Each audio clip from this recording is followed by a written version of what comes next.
This episode is brought to you by Companion.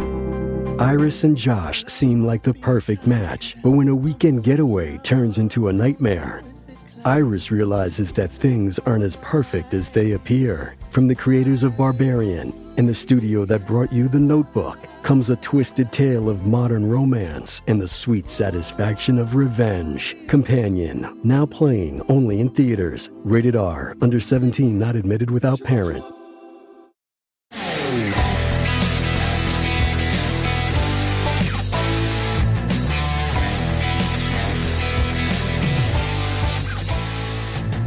Olá pessoal, bem-vindos a mais um episódio de Mil Crimes. Eu sou a Bruna. Como é que está a Jéssica? Oi, a Jéssica, né, que torcedora para o time, é Ai, lá campeão brasileiro feminino, do futebol feminino.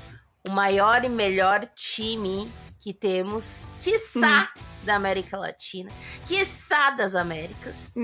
E se tiver mundial, as meninas braba do timão, bota aí pra ganhar, e é isso. Eu só deixo tu falar porque é do time feminino, senão não ia ter espaço aqui nesse podcast. O masculino ninguém merece, porque se eu for falar do masculino do Corinthians, de fato, eu iria chorar. As meninas têm espaço aqui, sempre que quiserem, elas podem aparecer aqui. E aí, gente, tudo bem? Tudo bom, meus amores? Então, gente, não tem recado. Tem recado? Não tem recado, né? O recado que tem é... apoia a gente.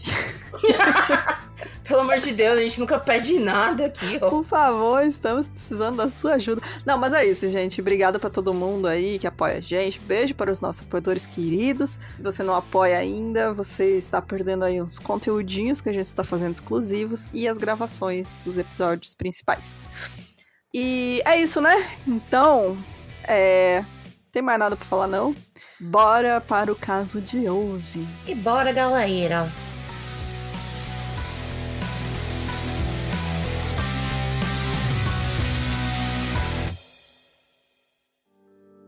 Então, o Jorge Luiz Moraes de Oliveira, ele era muito querido na favela da Alba, no Jabaquara, zona sul de São Paulo, né, onde ele nasceu e sempre morou.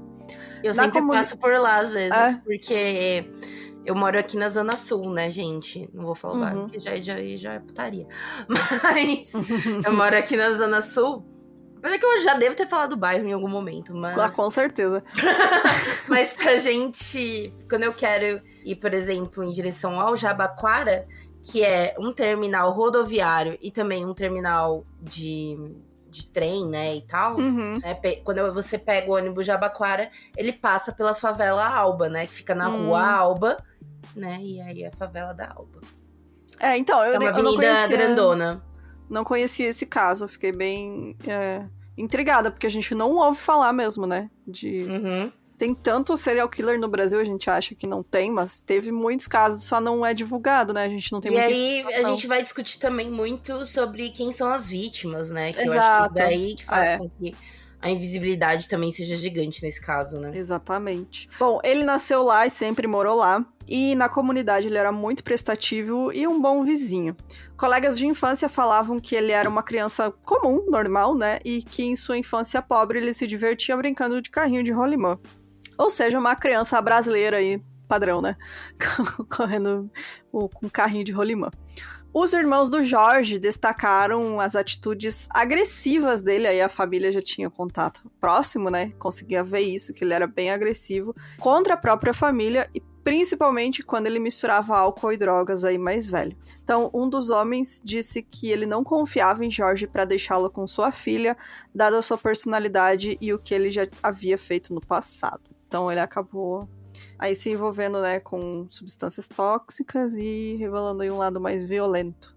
Não era muito confiável, né? Aquela pessoa que, tipo, ele é um babacão. Que fica todo mundo com o pé atrás, assim, né? Tipo, Mas, no geral, também, ao mesmo tempo, ele era uma pessoa muito querida, assim, que ele ajudava as pessoas, tipo... Sabe? Aquele cara que faz tudo, assim, quando se chama e tal. Então, era conhecido, assim, né? Por conta disso. Os relatos mostram que Jorge teve uma infância comum, mas em alguns momentos chegou a ameaçar os irmãos com objetos pontiagudos. Saudável. Dinâmica boa, né? Ótimo. Dinâmica boa. A família muitas vezes precisava escondê-los para que não pegasse, né? Ou seja, desespero, né? Você esconder uma Caramba, cara, você faca, tem que esconder a faca em casa. porque seu irmão pode pegar aí, né? Lugar tranquilo de dormir. No dia 26 de fevereiro de 94, Jorge confessou que deu 5 tiros em um porteiro numa rua próxima à sua casa, alegando que Antônio Romão Silva estava armado com uma faca e teria abusado sexualmente da prima adolescente de um amigo dele, o que não era verdade. Ou seja, ele tem o louco, né? Ele queria, tipo, uma desculpa, né, pra poder ser violento com as pessoas. Pelo que eu percebi, assim, isso, eu não sei tu que pesquisou mais do caso, mas pelo que eu li por cima, assim, era meio isso, né? Ele queria ser violento, daí pra justificar essas Tudo violências. tem justificativa pra ele, né? Todas as pessoas são piores que ele, né? Aí ele tem justificativa pra poder... Mas pelo menos em todos os lugares que eu pesquisei, lembrando, gente, caso brasileiro é mais perrengue na hora da gente achar algumas infos. Mas eu não achei nenhuma referência que de fato esse crime tenha acontecido pra que ele tenha feito a vingança e, sabe? Sim, sim. Então, realmente ele só queria uma justificativa, né? Bom, o Jorge confessou que matou o marceneiro Nilian Joanices Vera, que era conhecido como Coquinho, que tinha 32 anos, no dia 13 de maio de 95. Ele alegou que o Coquinho teria roubado uma bicicleta, né, e a sua casa. Por isso, entrou num bar, arrastou ele pelo pescoço para a rua, onde ele furou seu rosto com um taco de sinuca e depois matou ele com uma pedra muito grande que ele jogou na cabeça do Coquinho. E assim, pra você matar alguém com uma pedra, você tem que ser muito violento, sério. Tem que ser uma pedra muito grande. Você tá com muita vontade de matar alguém com uma pedra. Porque é muito horrível, né? Você, tipo, não é algo fácil de você pegar e, né, usar pra matar uma pessoa. Não é uma faca, né? É tipo. Não é nada perfurante, sabe? Em 96, o Jorge foi condenado a 4 anos de prisão pelo homicídio de Antônio e a 14 anos de prisão pela morte do Coquinho. Ele recebeu penas somadas de 17 anos e 9 meses de prisão pelos assassinatos, e a pena se encerrou em novembro de 2013. O Jorge foi ainda enquadrado por formação de quadrilha em Marília, no interior, e por motim e danos causados durante rebeliões nos presídios de Avaré e Presidente Prudente. E aqui a gente entra na questão penal do Brasil, né, que é bem complexa, que é tipo, você tem uma pessoa que tem um histórico muito violento de assassinatos, né, de homicídios, e dentro da prisão um histórico de violência também, de rebelião e coisa, e aí ele simplesmente é solto na sociedade sem nenhum trabalho, né, de recuperação, de nada. Né? Porque então, durante a prisão acaba que rebelião e tudo mais, ou seja, em nenhum momento houve uma questão de ressocialização. Eu sempre travo a língua na hora de falar a palavra. Né? Mas realmente não teve... ele simplesmente ficou largado lá na prisão, depois foi largado de volta pra sociedade sem... né? Tipo, eu enxergam uma prisão como um depósito mesmo, né? Exato, é só um depósito pra tirar ele por tempo determinado, né, da sociedade, e depois largar ele de volta como se nada tivesse acontecido, né, e como se ele fosse mudar, quando, na verdade, por que ele vai mudar, se não, né, não aconteceu nada que ele, né, pra ele mudar de atitude e tal, então, realmente é bem triste essa situação.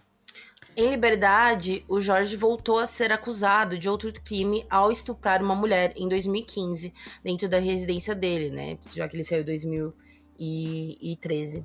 Ou seja, pouco tempo depois, tipo, 2 anos depois, sabe? Bizarro.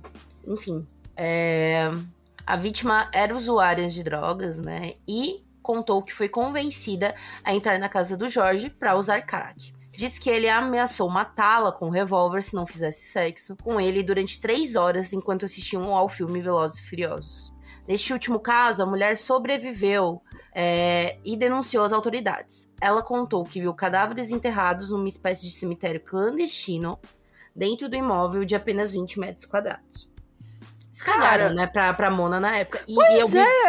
Ela falou, tem corpo lá enterrado, e os caras, tipo, foda-se, né? Olha, ela era usuária de crack, amiga. Ninguém vai, né, acreditar nela. Exatamente, tanto que, tipo, a questão não é que ela não denunciou estupro, ela denunciou estupro. Ela denunciou, ela não foi levada a sério, né? Exatamente, tipo, tanto que eu procurei informações e tal, não tem da época. Mais pra frente a gente vai contar que realmente teve uma consequência, sobre essa acusação, mas não foi nessa época, em 2015. Foi bem depois, quando pegaram ele por outras coisas, né? Em 2015 ele continuou livre, leve e solto, e foda-se, sabe? Pesado. Aos 41 anos, o Jorge ele foi demitido da transportadora que ele trabalhava desde o início de 2015. Então, ele conseguia se manter, né? Fazendo pequenos bicos, né? Ele era pintor, principalmente, né? Mas fazia fazeres, enfim, né? Aquele cara do bairro que todo mundo chama, né? Pra quando tem algum B.O. em casa, enfim. Ele era chamado na comunidade pelo apelido de Wally e era conhecido por fazer pequenos reparos em imóveis. Como a maior parte desses trabalhos envolvia pintura e jardinagem, e o fato de circular pelas redondezas carregando pás e com roupas sujas de bairro, não chegavam a chamar muita atenção dos vizinhos, né? Porque, pô, ele trabalha com isso. O cara sempre sujo, né? Tipo, com aquelas roupas rasgadas cheias de tinta. O cara com pato. Pintor, terra, né? Pinta. Trabalhador, né? Trabalhador. Foda, né, cara? O Jorge, ele tinha um comportamento bem estranho, né? Porque ele não permitia a entrada de parentes na casa dele, que era um cortiço, né? De 20 metros quadrados, era minúsculo, né? Tinha quarto, sala, cozinha, banheiro e um depósito cheio de entulho. E assim, colegas falavam que ele era tão fechado em relação a entrar na sua casa que ele carregava a chave da porta pendurada em uma corrente no pescoço por baixo da camiseta. E não era uma casa isolada, né? Pra começar, você mora numa comunidade que tá rodeado de outras casas. E no terreno era a casa da mãe dele, né? Ele morava nos fundos. Então, é muito estranho, porque você já vive numa comunidade que é normal as pessoas irem na casa dos outros, né? Você mora do lado da pessoa. E Brasil, né, gente? Todo mundo vai e visita vizinho. E ele era extremamente fechado, né? Quanto a isso, que é uma coisa estranha, assim. Muito. Porque o brasileiro é um serzinho sociável, né? Sabemos disso. Demais, né? É aquele lance da borboletinha social. O brasileiro Cheguei em sua casa pra comer uma pipoquinha, tomar um café e fofocar.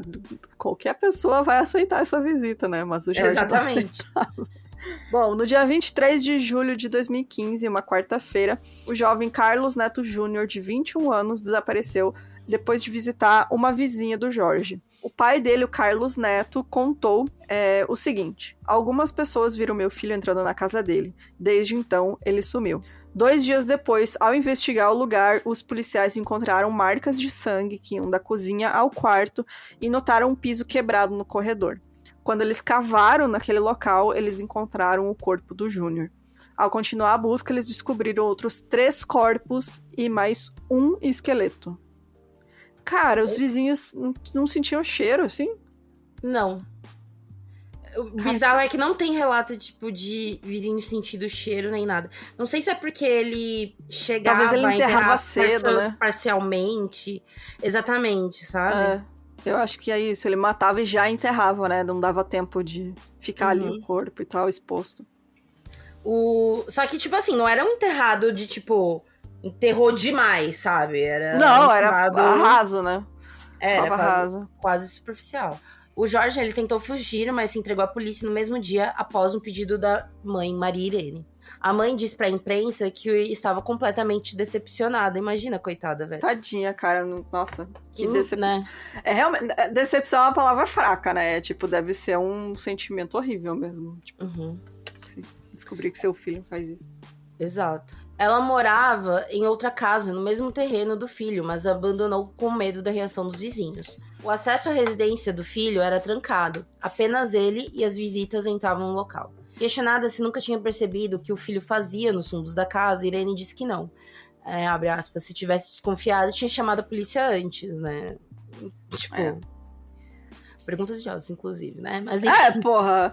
Óbvio, né, gente? Tem que ser muito sangue de barata, assim, pra você ser um familiar. Você já tem que ser uma pessoa ruim ali, né, eu acho. Quando a gente pega caso, assim, de familiar que sabe que a pessoa não faz nada, é porque realmente a pessoa já é um pedaço de bosta, né? Tipo, se é uma pessoa... Exato. A pessoa tem que ser tão presa quanto, né? Exato. Se é uma pessoa, entre aspas, normal, né? Que, tipo, que tem aí empatia, enfim, que é uma pessoa com minimamente, né? O mínimo pra se viver em sociedade, a pessoa realmente vai fazer alguma coisa, né? Exato. Mas... O Jorge, ele assumiu o assassinato de Carlos Júnior, também conhecido como o Mudinho, mas não havia se pronunciado sobre outras vítimas. Inclusive, ele tinha esse apelido por conta de realmente ter um problema da fala, né? Ou seja, ele afirmou que os crânios humanos encontrados em sua casa foram pegos em cemitério. Claro. Carlos era homossexual e estava aposentado por conta de sua surdez de nascença. E é foda, né? Ele atraía as pessoas, tipo, por oportunidade, né? Uhum. As Era que eram muito mais disso. fáceis. E era muito isso, usar o usuário, enfim. E até então, por ser usuários, também a polícia também tem um preconceito, sabe? Sim. Contra usuários. Então, a investigação dessas pessoas era mais complexo, né? A polícia deixava meio que de lado. Só que acontece, o pai do Mudinho, ele... O apelido, né, gente? Óbvio. Sim, gente, pelo amor de Deus. Tinha procurado ele, fez maior ênfase, então por isso que, tipo, e como já tinham visto ele entrando na casa do José, né?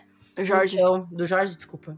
Do Jorge, ficou mais fácil pra polícia achar, né? E já começa que favela, né, gente? A polícia também tá nem aí pras pessoas que morrem dentro da favela. Então, se tem serial killer lá, capaz de ter gente dizendo, que bom, né? Não duvido que tem gente com esse pensamento. Essa sociedade que a gente tem. Bom, com a prisão do Jorge, os familiares de várias pessoas desaparecidas naquela área começaram, né, a pensar, poxa, será que a pessoa que eu estou procurando, meu filho, minha filha, meu sobrinho, enfim, será que eles também foram vítimas dessa pessoa? Porque, né, a pessoa está desaparecida, não sabe? Pode ser uma possibilidade. A parte mais bizarra deste caso. Cara, quando eu vi isso aqui, eu fiquei, pelo amor de Deus, assim, é absurdo, né, o que as pessoas têm que fazer, porque o poder público não faz. Essas pessoas começaram a ir até a casa, que ficava na rua Professor Emílio de Fonseca Teles, e depois que a polícia liberou o local, eu não sei como eles liberaram. Liberou o local, tá, galera? Ou seja... Cara, eles fizeram perícia de, tipo... fitas de isolamento e falou... Eles ficaram, 2 dias lá, né? 1 dia, 2, sei lá. Não ficaram muito tempo. E falaram, não, tá tudo bem aqui. A gente já encontrou tudo. É isso. A gente já viu que a gente tinha que ver. E aí deixaram as pessoas, né? Liberaram acesso.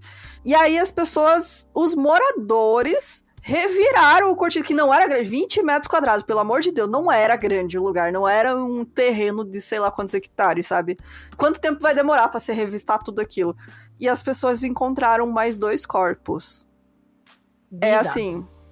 Cara, a polícia... Mano, os caras realmente fazem tudo nas coxas, né? Tipo, não tem mais nada pra ver aqui, vambora. 20 metros quadrados, gente. Sabe? Não, é isso que eu fico imagina.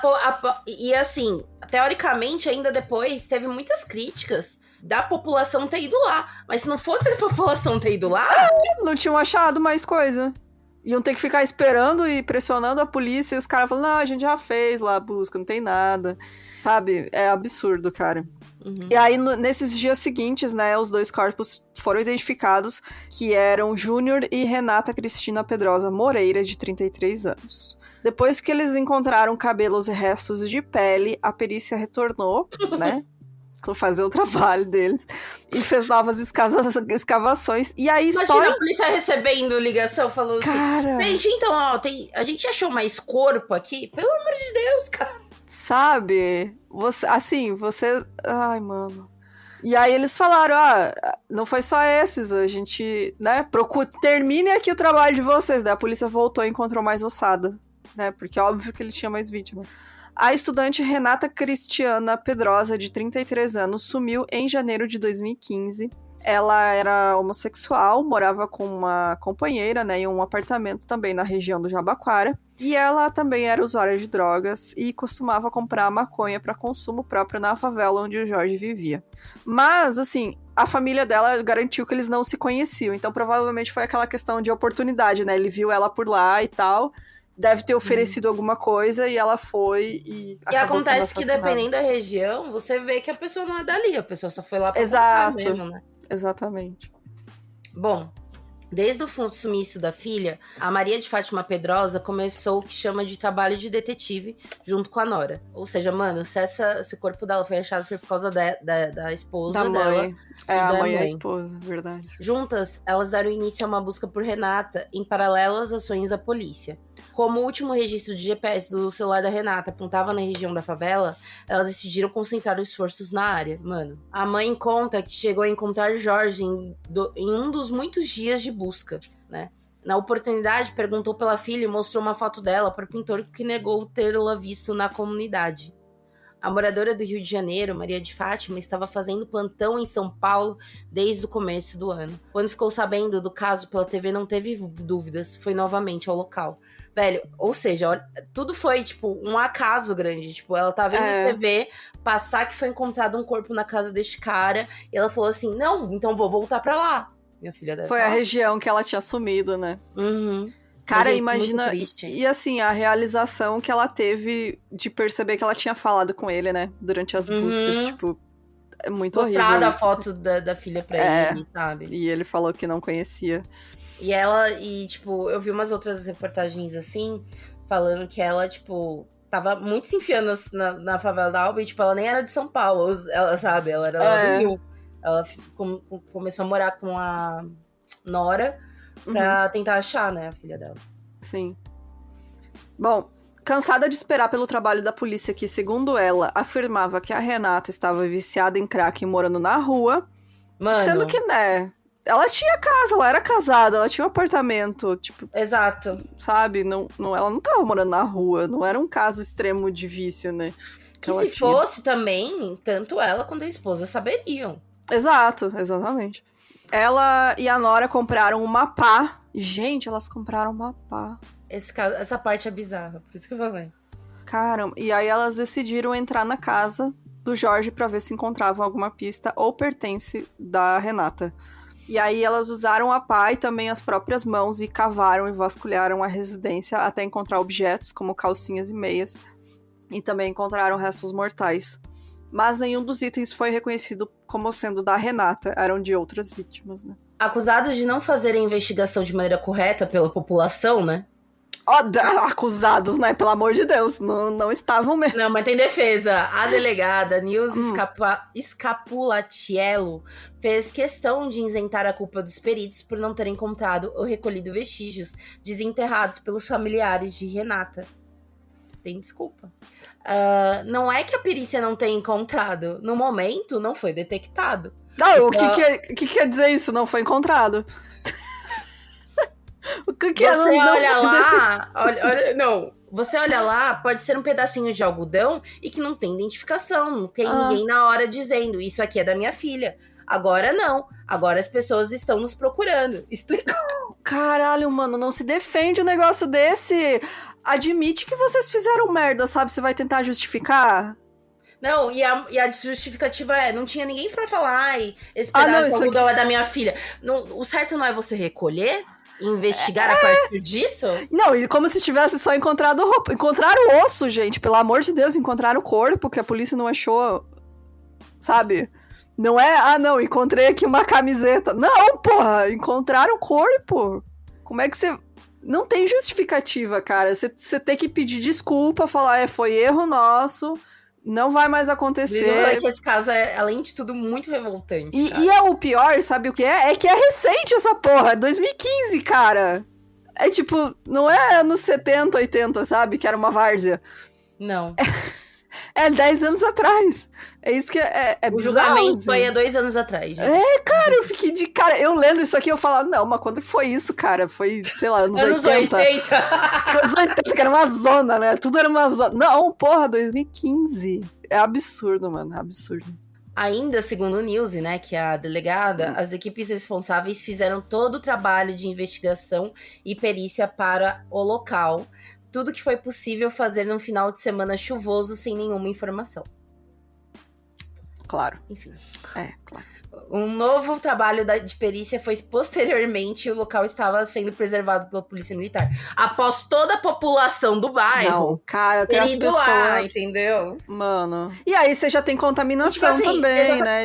Ao mesmo tempo, a galera ficou muito... A própria polícia ficou, um absurdo terem feito isso.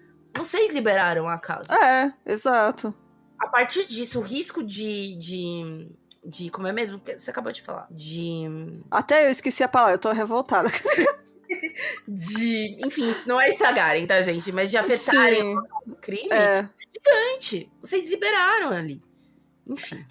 Absurdo. E aí, nesse momento, o Jorge já estava conhecido como o monstro da Alba. Frank, né? Como ele ficou conhecido aí. Ele confessou ter matado e enterrado 6 pessoas em sua casa, 5 mulheres por estrangulamento e um rapaz a facadas. Outras vítimas que ele mencionou foram Paloma Aparecida dos Santos, de 21 anos, e Andréa Gonçalves Leão, de 20 anos. A Andréa Gonçalves Leão, que era conhecida como Baianinha, ela foi assassinada pelo Jorge no dia 30 de abril, também por estrangulamento. Ela também morava na favela Alba, perto do Pintor, e foram encontrados fios eletrônicos no pescoço dela, que levantou suspeitas de estrangulamento.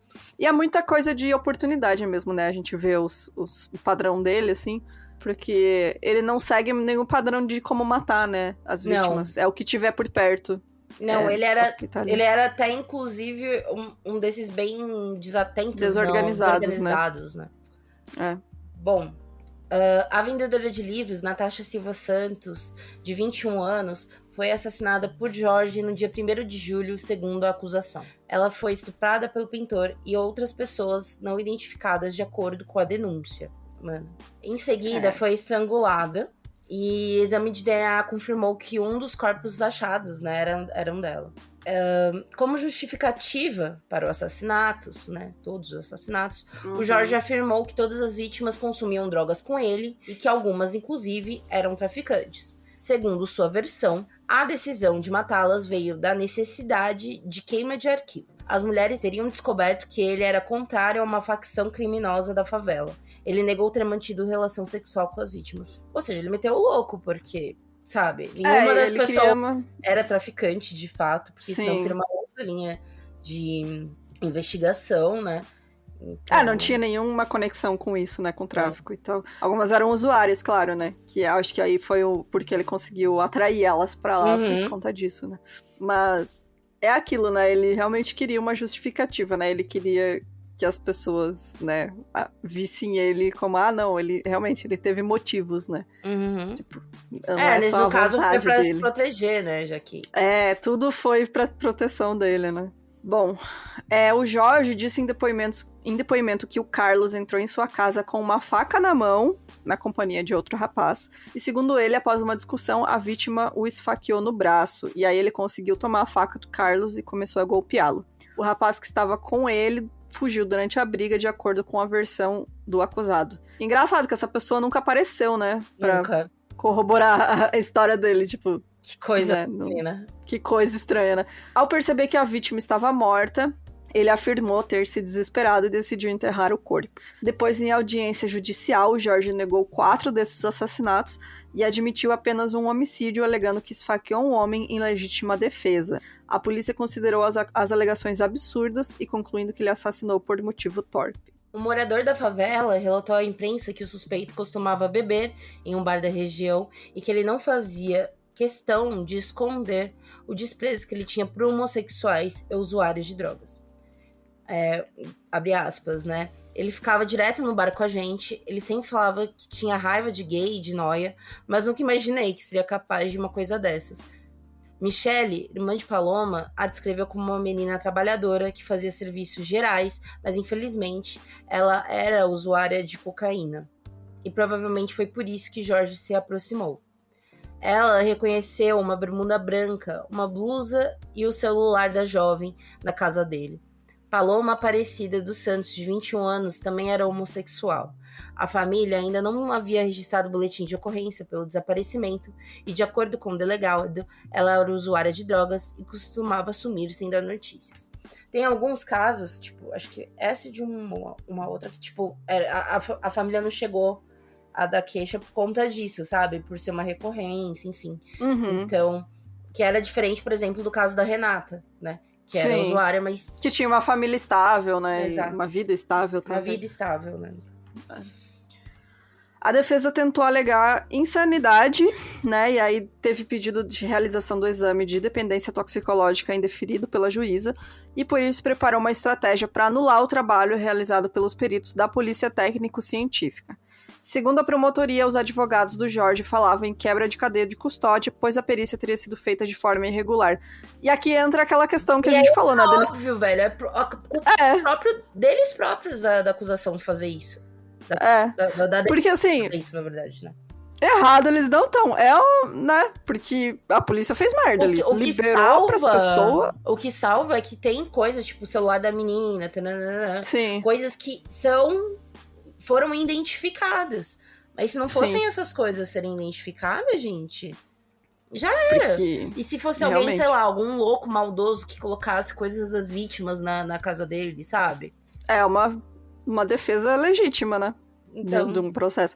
A gente pega casos, né, que, tipo, tem um caso que eu tô pesquisando agora que, tipo, a polícia, por eles realmente já quiseram prender o cara, mas a promotoria queria ter 100% de certeza, sabe? Não, a gente precisa da prova cabal, a prova definitiva. E acabou que deu merda depois, sabe? Justamente porque eles ficaram freando essa prisão do cara. E outros casos que a gente já cobriu aqui, eu acho que o que eu mais lembro é do BTK, que quando a polícia descobriu a identidade dele, eles quiseram ir na hora pegar ele, e aí os caras que eram os responsáveis pela investigação falaram, não, calma lá, a gente tem que fazer isso muito certinho, porque senão ele pode ficar solto. Se a gente não fizer o nosso trabalho certo, né, não tiver, tipo, você ter certeza que tá tudo certinho, toda a documentação, todos os processos certinhos, dá chance pra defesa do cara. Que sim, o advogado vai fazer o trabalho dele. Por mais que, tipo, mano, achei muito foda o quanto que, eu falei, a esposa da Renata e a mãe dela lutaram,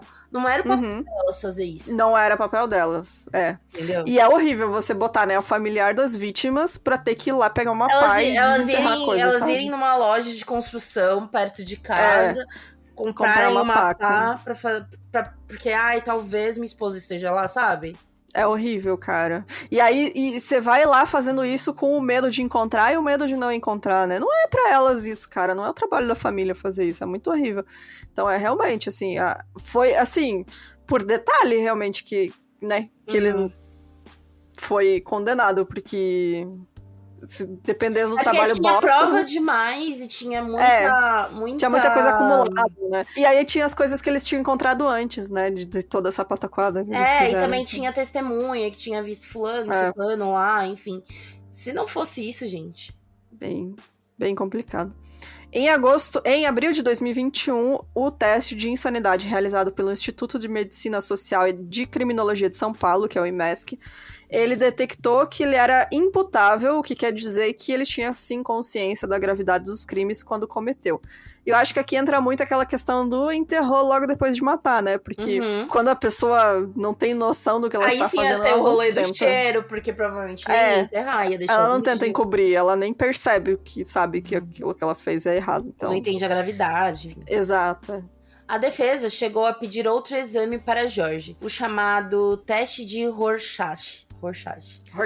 Obrigada, amiga. Popularmente conhecido como o teste do borrão de tinta, ele serve para revelar a personalidade e as emoções. O exame, porém, ainda não foi autorizado pela Justiça e porque ele teria feito pelo IMESEC, que havia concluído que Jorge já não possuía transtornos mentais.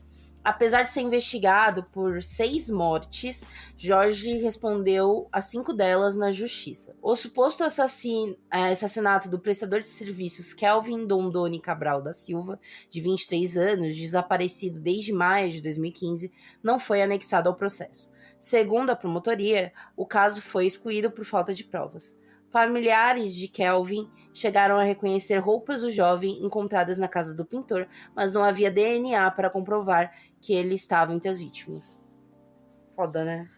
É horrível também, né? Você reconhecer, você saber que é da pessoa, mas não ter prova. E não conseguir levar à justiça também, né? O Kelvin, que era usuário de drogas, foi estrangulado, segundo a denúncia. O Jorge teria tido a ajuda de um comparsa que sumiu e é procurado pela polícia. Uma amante do pintor teria visto o crime, de acordo com a polícia, e o outro assassino teria sido morto por ele. 2 sacos com ossadas foram periciadas para saber se pertenciam a esse suposto comparsa. Segundo o Ministério Público, as 5 vítimas do serial killer eram homossexuais ou usuárias de drogas, e, de acordo com a acusação, o Jorge matava ela por esses motivos. Como tem testemunha dizendo, né, que ele falava que odiava gay, odiava nóia, que ele falava, né. Então, é isso, né, ele realmente Era a motivação queria dele. matar. É porque não tem coincidência, assim, sabe? Tipo... Não, eu acho que quando ele via que a pessoa era do perfil, né, que ele odiava, que ele queria matar, ele aproveitava. Uhum. Ele as convidava para sua casa, algumas com pretexto de que queriam consumir drogas, né, e depois as matava de acordo com a acusação. O júri popular que condenou o monstro da favela Alba aconteceu no dia 16/3 de 2022. Gente, pouquinho tempo, 2 anos atrás. No Fórum Criminal da Barra Funda, Zona Oeste de São Paulo. Após 2 dias de julgamento, o serial killer, conhecido como o monstro da favela Alba, foi condenado no dia 17 de março de 2022 a pena de 103 anos de prisão por matar 5 pessoas. 4 mulheres por asfixia e um homem esfaqueado, e enterrar os corpos em sua casa em 2015. Apesar do tempo da condenação e pela lei, ninguém pode ficar mais de 40 anos, né, preso no Brasil. Uhum. Em relação à mulher que denunciou por estupro, ele foi condenado em 2020, né, a 6 anos de prisão pela violência sexual. Ele ficou em silêncio no julgamento. Jorge está preso atualmente na penitenciária de Lucélia, no interior paulista. Ou seja, aquela denúncia de 300 anos atrás de estupro só foi efetivada depois que ele foi preso por conta do assassinato. Talvez, se tivesse sido preso, não somente sido preso, mas investigado naquela época, talvez tinham descobertos, inclusive, outras vítimas, sabe? Exato. Eu acho que ali a promotoria viu, tipo, não, aqui é um crime diferente, a gente consegue botar mais pena, né, mais tempo de pena pra ele, né, acumular com essas outras. E aí juntaram tudo, né, falaram, não, vamos fazer um processo diferente, porque aí ele vai ter que cumprir separado, né, dessas coisas. O Ministério Público acusa o Jorge de ter atacado 8 pessoas. Desse total, ele é acusado de ter matado 7 pessoas e ter violentado outras sexualmente. Mas o número de vítimas pode ser muito maior, né? Que a gente realmente não sabe. Vai que ele matou pessoas e deixou na rua e aí foi contado como casualidade de, sei lá, conflito, sabe? De traficante. Sei lá, largou no mato. Não tem como saber, né? Não tem. Pessoas desaparecidas realmente não tem. A não ser que ele fale, não tem como saber. No dia 17 de novembro de 2021, funcionários da Sabesp, que é a Companhia de Saneamento Básico de São Paulo, encontraram moçada em uma casa do bairro de Jabaquara, na zona sul de São Paulo, enquanto realizavam uma obra. Foram encontrados na residência uma mandíbula e outros ossos humanos concretados no muro da residência, localizada na rua Celina Barros Silveira. A perícia localizou também roupas e um anel. A obra do muro e da caixa de inspeção onde foram encontrados os ossos foi realizada por Jorge em um de seus bicos como pintor e pedreiro. Então ele vai saber quantos trabalhos ele fez levantando o muro, sei lá, cavando fossa, sabe? E aproveitou pra botar um corpo lá. E as pessoas agora não sabem, né? Nem lembra, tipo, porra, contratei o cara, ele veio subir o muro da minha casa e botou um corpo ali, paredou junto. Tipo, não dá pra saber, realmente. É bizarro. Nossa, é horrível. O 35º Distrito Policial do Jabaquara, que já havia indiciado o Jorge pelas 5 mortes em 2015, queria interrogar, né, o serial killer novamente. Desta vez, os investigadores vão perguntar se ele disse de quem são os ossos encontrados no muro em 2021. Enquanto aguardava os testes de DNA dos ossos encontrados no muro, o delegado informou que está tentando traçar o perfil psicológico do criminoso para entender os motivos que o levaram a matar as vítimas. Por enquanto, a investigação trabalha com a hipótese de que Jorge tenha predileção por matar homossexuais e usuários de drogas. Tipo, aí depois disso eu não achei mais informação nenhuma. Nada atualizado. Nada atualizado. Então, se você tiver aí alguma informação pra gente, pode comentar também. Eu até procurei processo, alguma coisa, mas tudo que eu achava era de que tava investigação ainda. Então, é isso, né? Cara, pra mim o mais assustador é que esse caso é muito recente. E todo pouco ele falado, parece, né? Todo ele parece que aconteceu há muitos anos atrás, mas é tipo 2021. Cara, um equivalente a um Dahmer da vida, sabe? De esconder os corpos dentro da própria casa e ter umas predileções de, tipo, pessoas vulneráveis e de homossexuais, sabe? E morar, né, numa área da cidade que a polícia não se importa, né, basicamente. A sociedade não se importa com pessoas que moram na favela. Então... que nem falar, tipo, da família da Renata, né, da esposa ir lá falar, olha, desapareceu. Ah, não, então se ela foi comprar droga, tipo, óbvio que ela desapareceu, né? Então... Sim. Mas é isso, assim, eu achei, pra mim é o mais bizarro desse caso, é o quão recente ele é. Porque, assim, a incompetência da polícia não me assusta, porque, né, a gente sabe, no Brasil é um despreparo enorme, né, que a polícia tem. Não, e assim, a gente já fica puto com caso gringo, entendeu? Que a gente já sabe. E a gente sabe também, às vezes não é culpa nem do próprio investigador em si. Não, cara, é falta de recurso também, né? De burocracia, de ter tem os cara... alguém pra ficar cuidando da merda do lugar até chegar o, sabe? Não, e a cadeia de comando, o cara lá em cima, o grandão delegado, sei lá, mano, não, volta lá, acabou, é isso, temos outras coisas pra fazer, fecha essa porra aí. E aí os caras vão fazer o quê? Ficar lá desobedecendo? Não tem o que fazer, sabe? Porque a primeira denúncia já era de um cara que era usuário. Acharam o corpo dele, pra eles tá, fechou. Entendeu? É isso, fechou o caso. Chegou a ficar 2 dias lá. Mas aí, é que nem eu falei, a gente não sabe também se foi dada uma estrutura pra pros peritos, né? Sim, pra com eles certeza. ficarem lá realmente.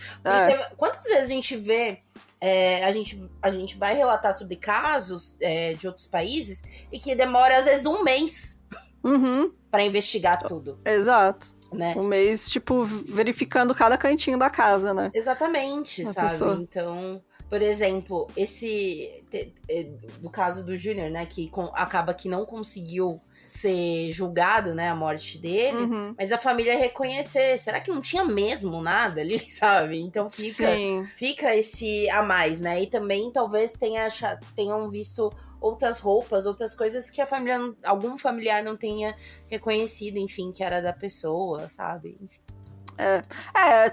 É complexo, né, a gente falar, a gente, né, não espera nada, mas é complexo, porque, tipo, é questão de preparo, é questão de orçamento também, né, que, tipo, pô, os caras, às vezes não tem nem equipamento pra fazer as coisas. Às vezes é um perito pra uma região gigante. Exato, ele tem que atender 1 milhão de casos, não pode ficar lá. Ainda mais quando a gente tá falando, tipo, de São Paulo, a gente tá falando... De um... Por exemplo, Jabaquara, eu mostrei já pra Bruna quando ela veio aqui pra São Paulo, né? O que era a Zona Sul. Eu falava, gente, a Zona Sul é gigante. É muito enorme, cara, muito grande. E aí a gente andava, eu falava, amigas, ainda não saímos da Zona Sul, hein? E a Jéssica, e pra lá tem fazenda, tem boi, tem não sei o quê. Porra, mano, como assim? Se você tem uma balsa que você andando, você chega na praia. Caralho, mano, como assim? É bizarro, é muita gente, é muita coisa. Então, quando a gente tá falando de São Paulo, a gente precisa de uma estrutura gigante, principalmente pros peritos, sabe? Sim, porque, novamente, se não fosse a familiar, a população ter ido lá, esse caso, tipo, os familiares nunca iam achar as famílias dessas outras pessoas. Exato. É muito complicado. Porque realmente, a gente fala que, né, às vezes tem gente que fica, vocês só ficam falando mal da polícia, não sei o quê. Mas que é um problema bem complexo, né, gente? Pelo amor de Deus, não é assim também. Não é somente, tipo, o ser humano, quando a gente tá falando não é a pessoa, não tá falando ser humano o exato. negócio, entendeu? O que a gente tá falando é que provavelmente, tipo assim, quantos peritos tem? Quantos casos esses peritos cobrem? Exato. Dá tempo deles... Quanto de recurso eles têm, né? Quanto de preparação, de como... sabe, de estrutura que eles têm pra fazer o trabalho deles. Eles têm grana pra fazer um DNA baseado nisso, sabe? Sendo que a gente sabe o quanto que DNA é caro, né? Podem se dar ao luxo de esperar ou estão sendo pressionados a entregar o máximo de casos possíveis, sabe? Então tem todas essas questões aí que... E aí, que quando tem a que gente tá falando também de que, tipo, novamente, se fosse talvez um bairro rico e encontrassem pessoas ricas, vítimas... Ia ser outra coisa. Será que o tratamento também... E, novamente, não é nem questão do perito escolher dar mais atenção ou não, mas, obviamente, se vai ter uma pressão maior se fosse uma pessoa rica, uma pessoa famosa, sei lá, qualquer coisa do tipo. Mas no caso, não. São pessoas da favela, que foram na favela e coisas do tipo. Até porque quem vai buscar droga e é rico não vai no meio da favela. Sim, com certeza. Entendeu? Eu tenho, né? Mas é isso, cara. Esse caso, realmente espero que tenha mais cobertura também, né? Que saia aí, pessoal, que faz um trabalho mais aprofundado, né? De jornalismo. Em breve aí tem alguma coisa sobre ele. Porque também é uma história que precisa ser contada, né? Essas vítimas aí, não dá pra esquecer delas. E é isso, né? Bora para os comentários do último episódio. Bora, galera.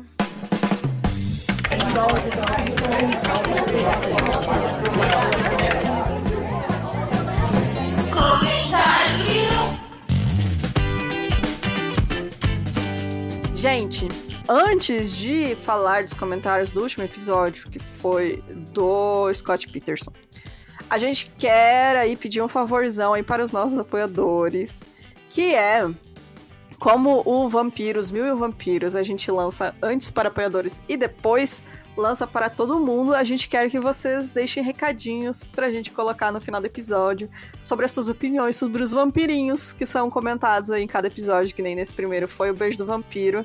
Então, mande pra gente seus áudios lá no nosso grupo do Telegram ou pelo Discord também. Eu acho que tem a opção de enviar áudio por lá. Se não tiver, avisa a gente. Mas mandem o seu recadinho que a gente vai colocar no final do episódio, como todo mundo faz em todos os podcasts. E esse é o único que a gente vai conseguir fazer isso, né? Porque os outros não dá. As pessoas escutam, né? Não dá tempo. Não dá tempo. Quando a gente grava até lançar. Então o Vampirinhos é o único então que isso, dá. comentem o que vocês acharam lá do Beijo do Vampiro. As suas teorias. Do episódio, as teorias. É porque o próximo episódio aí, posso dar spoiler? Pode.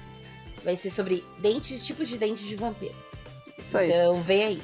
Inclusive tem que escrever um roteiro novo, porque é isso. Mas é isso, gente. Deixe seu comentário. E aí, vamos ler os comentários do último episódio. Deixa eu ver aqui no Instagram. Eu vou ler o comentário da Denise. A Denise falou assim: eu estava ouvindo o EP alto pelo celular porque estava sozinha em casa. Por isso não ouvi minha mãe chegar. Geralmente, quando ouço True Crime e ela chega perto, eu abaixo o volume ou pauso, porque sei que ela não gosta e acha bizarro. Eu estava distraída arrumando o quarto e não vi ela chegar. Isso bem na hora da explicação do corpo decomposto e do bebê. E eu só ouvi um credo, guria, mas pra que ouvir isso? E a mãe assim, emoji assustado. Gente, é isso, não escuta. Eu também, eu não escuto sem fone não, porque as pessoas julgam a gente, né? Eu tenho um amigo meu, acho que eu já comentei aqui, que ele escuta no escritório, gente. Ele força todo mundo a ouvir a gente. Beijo pro Vicente. Beijo, Vicente. Ele escuta no trabalho. Aí ele faz todo mundo escutar junto com ele. Eu amei. Mas se eu falar pra vocês que a maioria dos meus amigos não me ouve, não é zoeira, viu? E não é porque eles não são meus amigos ou coisas do tipo. Não, é porque a pessoa não aguenta o conteúdo. Eles não gostam do conteúdo, eu entendo. A gente entende. Mas acho que deveriam sim ouvir, afinal. Force seus colegas de trabalho a ouvir a gente. Bom, vou ler aqui os comentários do Spotify. O primeiro comentário da Carla Pantaleão, que é pra mim, falando: eu adoro a Jéssica. Na hora que a Bruna vai falar o nome do documentário e ela entra no meio e não dá pra ouvir.